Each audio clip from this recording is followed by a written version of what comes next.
My name is Olivia Chen, and I learned early that success doesn't always look the way your parents expect it to. Standing outside my childhood home on Christmas Eve, I adjusted my simple black sweater and tried to quiet the voice in my head telling me this was a mistake. 10 years. 10 years since I'd walked away from my family's expectations, their constant criticism, their narrow definition of success. Now here I was back for Christmas dinner, clutching a bottle of wine that cost more than my father's monthly salary, not that they needed to know that. The familiar sound of laughter drifted through the windows, mixed with the clink of glasses and the soft melody of Christmas music. Inside, my parents were hosting their annual Christmas dinner, an event that had always been more about business networking than family celebration. I knocked on the door, my knuckles barely touching the wood before it swung open. My mother stood there, her face a perfect mask of polite disappointment, an expression she'd mastered over the years specifically for me. "Olivia," she said, her voice carrying that familiar note of disapproval. "You're late." I checked my watch. "Actually, I'm 5 minutes early." She ignored my response, turning back to the house. "Everyone's already here. Try not to embarrass us." The living room was exactly as I remembered, tastefully decorated in my mother's preferred neutral tones, with a Christmas tree that looked more like a department store display than a family celebration. The room was filled with familiar faces. Local business owners, my father's colleagues, and of course my successful older brother Michael, who was deep in conversation with someone I didn't recognize. My father spotted me from across the room, his expression darkening slightly. He excused himself from his conversation and made his way over, martini in hand. "So," he said, not bothering with a greeting, "still doing that little online business thing?" I took a slow breath. "It's a digital consulting firm, Dad. And yes, it's going well." He scoffed, taking a sip of his drink. "When are you going to get a real job?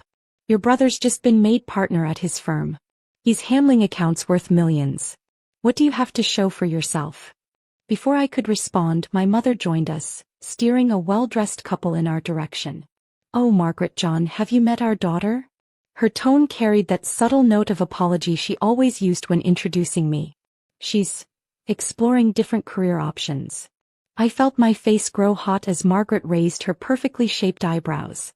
"Oh, what kind of work do you do, dear?" "I run my own company," I started, but my father cut me off with a laugh.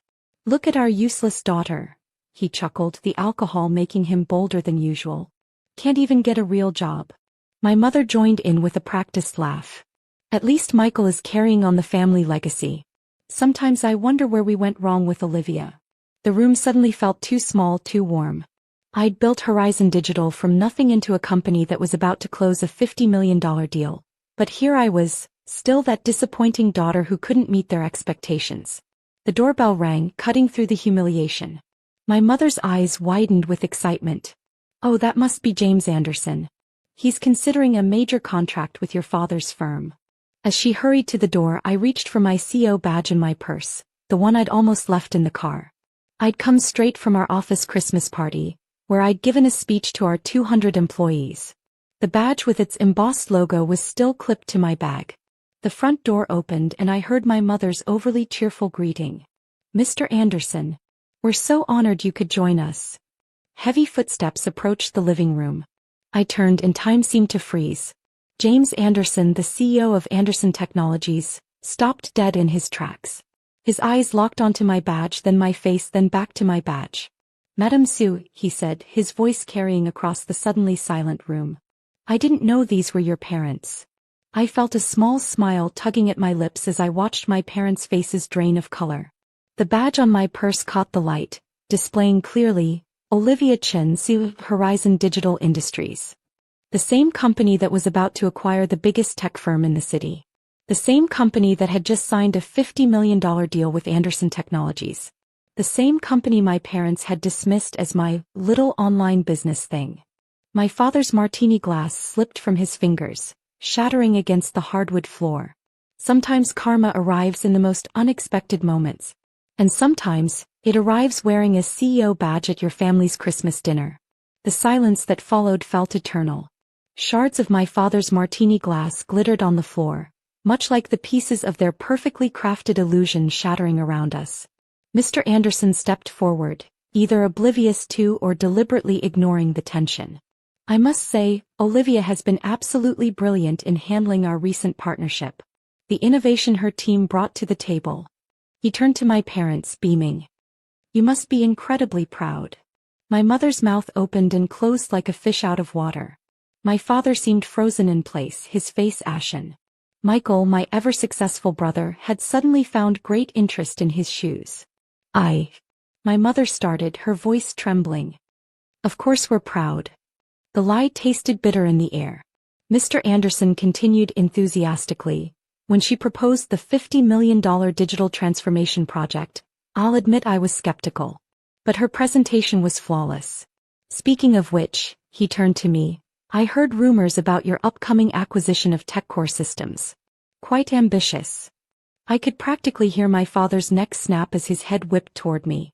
TechCore Systems was the biggest tech firm in the city, the same one his company had been desperately trying to partner with for years. That's still under wraps, Mr. Anderson, I smiled politely. But I'm sure we'll have some exciting announcements in the new year. My mother, ever the social navigator, quickly tried to regain control. Why don't we all move to the dining room? Dinner's ready to be served. The next hour was excruciating. I sat at my childhood dining table, watching my parents perform the most dramatic transformation I'd ever witnessed. Gone were the snide remarks and disappointed sighs. Instead, they were falling over themselves to highlight their sudden pride in my achievements. Olivia has always been so independent, my mother gushed, conveniently forgetting her earlier comments. Takes after me, really, my father added, as if he hadn't spent years telling me I was wasting my potential. I caught Michael shooting me nervous glances throughout dinner. He'd always been the golden child, the one who followed our parents' carefully planned path. Now he was realizing that path might not have been the only route to success. As dessert was being served, my phone buzzed. I glanced at the screen and had to suppress a smile. It was an email confirming that Horizon Digital had just closed another major deal, this one worth $75 million. Important business? Mr. Anderson asked, noticing my expression. You could say that, I replied, tucking my phone away. Your end is always busy. Oh, speaking of business, Mr. Anderson turned to my father. About that contract we were discussing. My father straightened up eagerly. This was what he'd been waiting for, the reason he'd invited Mr. Anderson to Christmas dinner. I think we'll be going in a different direction, Mr. Anderson said smoothly. After seeing the innovative work Horizon Digital is doing, we're planning to modernize all our systems. In fact, Olivia, I'd love to discuss expanding our current contract. The sound of my father's dreams crashing was almost audible. Later, as guests began to leave, I found myself alone in the kitchen with my mother. She was loading the dishwasher, her movements jerky and tense. Why didn't you tell us? She finally asked, not looking at me. Would it have mattered? I countered. When I started Horizon Digital, you told everyone I was between jobs. When I landed my first major client, you said I was still finding myself. At what point would you have actually listened? She turned to face me, and for the first time I saw something new in her eyes, fear. Fear that she'd been wrong all along. Fear that she'd backed the wrong child. Fear that all her carefully laid plans and social maneuvering had been for nothing. We just wanted what was best for you, she whispered. No, I replied firmly. You wanted what looked best to others. I grabbed my purse from the counter, the CEO badge catching the light once more. I should go. I have an early meeting tomorrow. With TechCore. My father's voice came from the doorway. He looked older somehow, deflated. Among others. I moved past him but stopped at the threshold. You know what's ironic? All I ever wanted was for you to believe in me. Now that everyone else does, it doesn't matter if you do or not. The drive home was quiet, but my phone kept buzzing with notifications. First came a text from Michael. I had no idea. Can we talk? Then an email from my mother. Darling, I know we've made mistakes. Please give us a chance to make it right. Finally, a message from my father. I was wrong. I'm sorry. I pulled into my garage, the same one they'd mocked me for buying in an unfashionable neighborhood.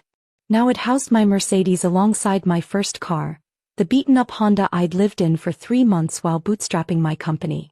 Inside my home office, I opened my laptop and clicked on a folder labeled Remember Why. Inside was a collection of emails, text messages, and photos, years of dismissive comments, missed celebrations, and thinly veiled insults from my family. I added a new entry. Look at our useless daughter. Can't even get a real job. Below it I added today's date and a note. The day they finally saw me. My phone buzzed again, another message from my father. About the TechCore acquisition. Maybe we could discuss a potential partnership? I closed the folder without replying. Tomorrow I would announce Horizon Digital's acquisition of TechCore Systems. Tomorrow I would sign contracts worth more than my father's company's entire annual revenue. Tomorrow I would continue building something that was entirely mine. But tonight I sat in my quiet office looking at my reflection in the window. The useless daughter who had built an empire. The disappointment who had become a CEO. The failure who had succeeded on her own terms. I thought about the badge that had caused such chaos. It wasn't just a piece of plastic with my name and title. It was proof that success doesn't always look the way others expect it to. Sometimes it looks like a daughter who stopped trying to meet her parents' expectations and exceeded them anyway. My assistant's voice came through the intercom. Ms. Grant, your 8 a.m. tomorrow is confirmed. The TechCore board is ready to sign. Thank you, Sarah, I replied, then added, send flowers to my parents' house tomorrow. The card should read, thank you for teaching me that the best revenge is massive success. I closed my laptop and walked to the window looking out at the city skyline. Somewhere out there my parents were probably still sitting in their kitchen, realizing that their useless daughter now held the key to their business future. Sometimes the best Christmas gifts aren't the ones wrapped under the tree. Sometimes they're moments of clarity that no amount of money can buy. And sometimes, they're the priceless expression on your parents' faces when they realize their biggest mistake was underestimating their own daughter. Tomorrow would bring new challenges, new acquisitions, new opportunities. But tonight I had given myself the best gift of all. I had finally stopped seeking their approval and shown them why I never needed it in the first place.